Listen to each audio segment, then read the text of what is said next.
This is Locally Sourced Spirituality with John Pohl, encouraging sustainable and organic spiritual practices. You don't have to go anywhere to find the holy. It's right under your feet.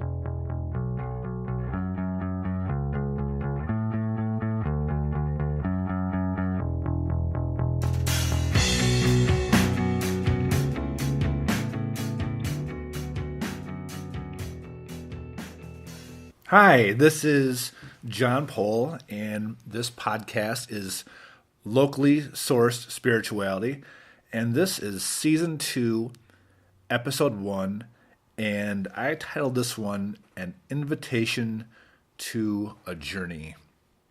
So this whole season coming up will have an arc to it. It's all about the spiritual journey, and there's going to be perhaps 12, 13, 11 or so episodes, and it's going to take us someplace. It's going to be framed around the idea that we are spiritual beings and that we are called to something and that our life has meaning and that there is something that we can do with what we learn along the journey. So first, I want to thank you for listening. You could be doing anything right now, but you've turned on this podcast, and I really appreciate that. Thank you so much. I've been on a long hiatus from this. It was last October of 2017, that I last published an episode, and me and the family have been through the holidays, and it's getting into spring now. This first episode, this invitation to a journey, comes out of a belief of mine that we all have this desire to have a life of meaning, to be able to say at any point in our life, if we look back on it, to say, you know what, I've done something with my life. I've done something with the time that I've had. And I find it compelling and interesting. And even if you've come to this point in your life so far and you can't say that, well, today you can start. Today you can begin that journey, and that's why I'm inviting you to it. A few weeks ago, I had this idea that I was going to go on a long backpacking trip or a long hike, just a day hike, not a multi-day hike, just maybe a 20-mile, 15-mile hike. And so I started asking people that I thought might be interested. And to my surprise, people that I've never talked to about hiking before were thrilled, were very interested. They almost jumped at the chance when I presented this idea to them. The first idea was to do a multi-day, and people were like, yes, that sounds fun. And it was really surprising to me. And that was my first inclination of this idea that people are hungry for something. They're hungry to do something difficult. They're hungry to do something that's beyond what they normally do. They're hungry for pushing themselves past their own strength and limitations to see what they can do. And so, there's this desire in all of us to have this life of meaning. So we are all spiritual seekers. We're all seekers of meaning. Whether you are religious or not, whether you think yourself a spiritual person or not, we're all seekers of meaning and of purpose in our life. And so here we go. There's waypoints. There are guideposts that people who have lived this kind of life, people who have taken the spiritual journey before us, that they've left these markers, they've written things, they've taught us things that we can learn from. We don't have to let that experience of other people limit our own experience, but we can find similarities, we can find those points of connection so that when we recognize them in our own journey, that we can put words to it and recognize it and say, you know what, that's where I am too. And so we look at different spiritual traditions as a way of framing our human experience, as a way of holding up a lens and looking through it and saying, these spiritual masters, these people that have gone before us, and say, how did you interpret this human life that we're living, this chaos, this pain, this difficulty, and how did you find meaning? And if we find that is useful for us, if we find that is helpful in explaining our circumstances or helping us to live more confident in this world, then it's a good thing. But if we approach religion and we find that it's heaping burden on us, if we find that it makes us feel guilty or makes us feel worse, or if it feels like we're being condemned, then who wouldn't flee from that? Who wouldn't want to turn away from that? But that's not what I'm all about. I'm all about setting people free. I'm all about finding the good, all about finding what it is that liberates us, that makes our spirit soar, so that we can live this life together in a way that is meaningful for the individual and beneficial to the community. In the Jewish tradition, there's the Torah, and in the second book, the book of Exodus, there is the recounting of the fleeing from Egypt, the Passover. And in the 12th chapter of Exodus, it says, this is God speaking, "For I will pass through the land of Egypt that night, and I will strike down every firstborn in the land of Egypt, both human beings and animals. On all the gods of Egypt I will execute judgments. I am the Lord. The blood shall be a sign for you on the houses where you live. When I see the blood, I will pass over you, and no plague shall destroy you. And when I strike the land of Egypt, and no plague shall destroy you when I strike the land of Egypt. This day shall be a day of remembrance for you. You shall celebrate it as a festival to the Lord. Throughout your generations, you shall observe it as a perpetual ordinance." So here, this tradition, they are looking back. They're looking back at what they saw God do. They saw God free their people in the past, and so a way of understanding the world is to be thankful for what happened in the past, to be faithful to the law that God has given as a perpetual worship to what God does. God sets people free. And if we are faithful, then God will continue to do what God does, and that is set people free. So that's a view of the past, of what God has done. Then there's a view of the present, what God is doing now. And there is the understanding of what God will do. God freed people in the past. God is freeing people now, and God will free people. There's in the Christian tradition, I'm going to pull out my Bible here. In the Gospel according to Matthew, it says, "The 11 disciples went to Galilee, to the mountain where Jesus had told them to go. When they saw him, they worshipped him, but some doubted." You see, folks, that's okay. It's okay to doubt. It's okay to question. "Then Jesus came to them and said, 'All authority in heaven and on earth has been given to me. Therefore go and make disciples of all nations, baptizing them in the name of the Father and of the Son and of the Holy Spirit, and teaching them to obey everything I have commanded you. And surely I am with you always to the very end of the age.'"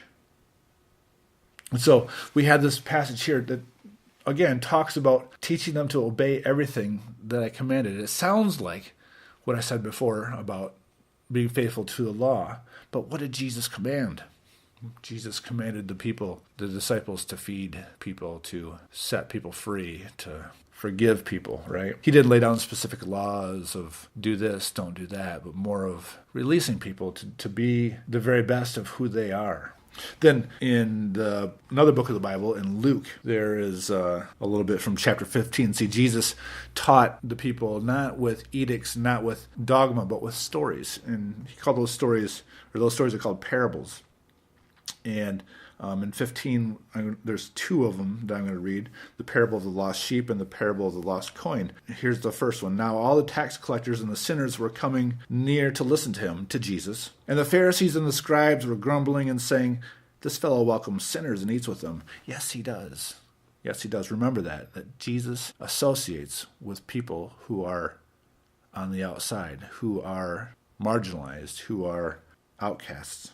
So Jesus, told them this parable. "Which one of you, having 100 sheep and losing one of them, does not leave the 99 in the wilderness and go after the one that is lost until he finds it?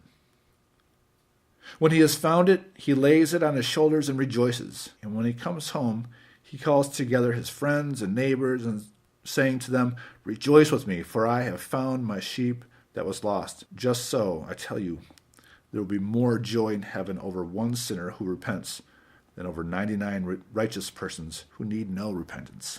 And then continue on to the parable of the lost coin, which immediately follows that one.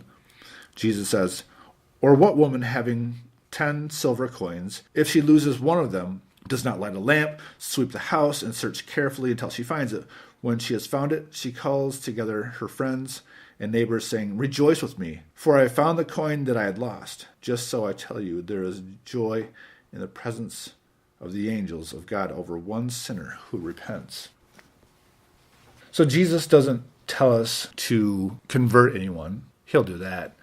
He doesn't tell us to condemn anyone. People do that to themselves. But we need healing because we've all been hurt. And we all need forgiveness because we've all made mistakes. And we all need unconditional love because that's what we're made for. We're made to love and to be loved. Jesus tells us about the rejoicing that happens in heaven when one who is lost is found. When one who has turned away from God turns back toward God. See, this is a big deal according to God in this tradition. It's a big deal that someone is restored. It's a big deal even to the angels in heaven. You and I matter to God. You and I matter to the divine. Our spiritual condition matters to God. And if it matters so much to our God, shouldn't the spiritual condition of those we love matter to us? Shouldn't the spiritual condition of those who live in our community matter to us? Jesus tells us about the lost sheep and the lost coin. The one who is lost is the one who is out there. Either they're the lost sheep of your fold who has wandered off, or they were never a part of your fold to begin with. Either way, it doesn't matter. God cares for all of his sheep, right? He cares for all of them. If you're looking in at your own fold, your own tribe, your own people, and you're saying, we don't care about those people over there, then you're not in line with the God of the Bible, because God cares for all of the sheep. Those of us who have found the joy of living a life of faith know the value and know the joy of being under the watchful eye of the Good Shepherd. That's another name for Jesus. You see, faith is a gift from God. It's not something that puts blinders on, but it's something that faith is something that we have, that we know that even through difficult times, that there is something better, that our best days are ahead of us, and that we are responsible for keeping oriented to that better thing. When we look to go out and to find people who are hurting or who have failed or who need to experience unconditional love, the biggest obstacle, the biggest challenge that I've found is not a rejection of faith, not a rejection of religion, but an apathy to it. For many in my world, Christmas gifts and having a church for your wedding or for your funeral, just enough religion to inoculate them from the desire to have the freedom and the abundant life that Jesus offers. It's not that they've heard the story of Jesus. It's not that they have not heard the story of Jesus. It's that they've heard a version of it that's not very good, not a good news version of it. They may have heard it through television or their neighbors or their family or their friends or even in a church. They may have heard a version that's hurtful, that's divisive. They may have heard a version that calls them to exclude some and hold others to artificial standards. Many have heard the story of the Christian faith and had it formed in their minds, and they have heard that story and it wasn't compelling for them, at least not enough to open their hearts to the transforming presence of God in their lives. But we think about the lost sheep and how God is seeking after us, even when we're out there by ourselves, thinking that we're all alone, when we're thinking that there's no community for us. God is looking for us, and when God finds us, there is much rejoicing, there's so much happiness.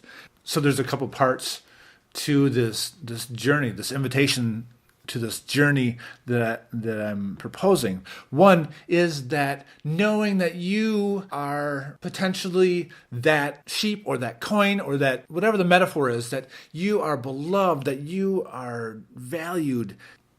And the second part of that is that you are then called to find others who have felt alienated, who are feeling lost, who are feeling broken, who need forgiveness, who need unconditional love. You are the one that is being tasked with this job of letting people know that there is a place for them, that there is love for them. This is a challenge. It's difficult. It's like that hike that I proposed that we went on, and there were 6 of us that went on that hike. And what we did is we decided to go on the North Country Trail. And that's a trail that goes from New York State all the way to North Dakota. And it goes New York State, down into Pennsylvania, across Ohio, up through Michigan, into Wisconsin and Minnesota, then over into North Dakota.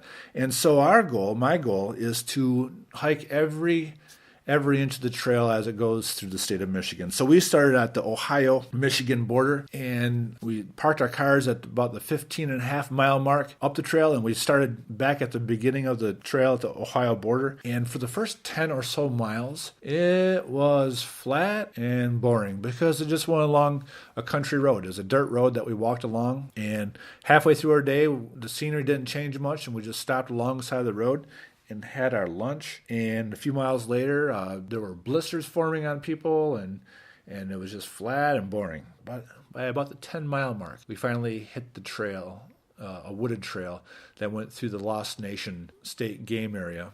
And it was some beautiful hills, and it was wooded, and it was so nice. And we were exhausted, and it was almost, I wouldn't say it was impossible, but it was more difficult to enjoy the scenery because we were struggling up the hills and walking because we were tired. And I haven't done anything physical since last summer, so I'm so out of shape. But I was enjoying it, and I appreciated the change, and I longed for the finish line to get to our cars. And by the time we got to the last couple of miles, I wanted to be done. And we made it to the cars, and we drove into Hillsdale, Michigan, and we had lunch at a restaurant called Johnny T's, and I had one of the best Reuben sandwiches I've ever had. I'm not sure if theirs was particularly delicious or because I was just so hungry, but we sat there and we're eating, and you know what? We done something. We hiked for 15.6 miles, and we got to know people that we didn't know before. We journeyed with people that were new to us, and it was something, and it was beautiful. And there's no doubt that it was challenging. So how's it with you? Are you up for something challenging and beautiful? That's what this journey is. I want you to listen. I want you to come along with me and join me on this journey. And whatever is happening in your life, whatever you're facing, I want to challenge you to face it and know that God, the divine, whatever you call it, is right there with you. I'll talk to you next time. Music is provided by Bleed the Water. Check them out on Facebook. Graphic design by Holly Pole Photography. Go to hollypolephotography.com.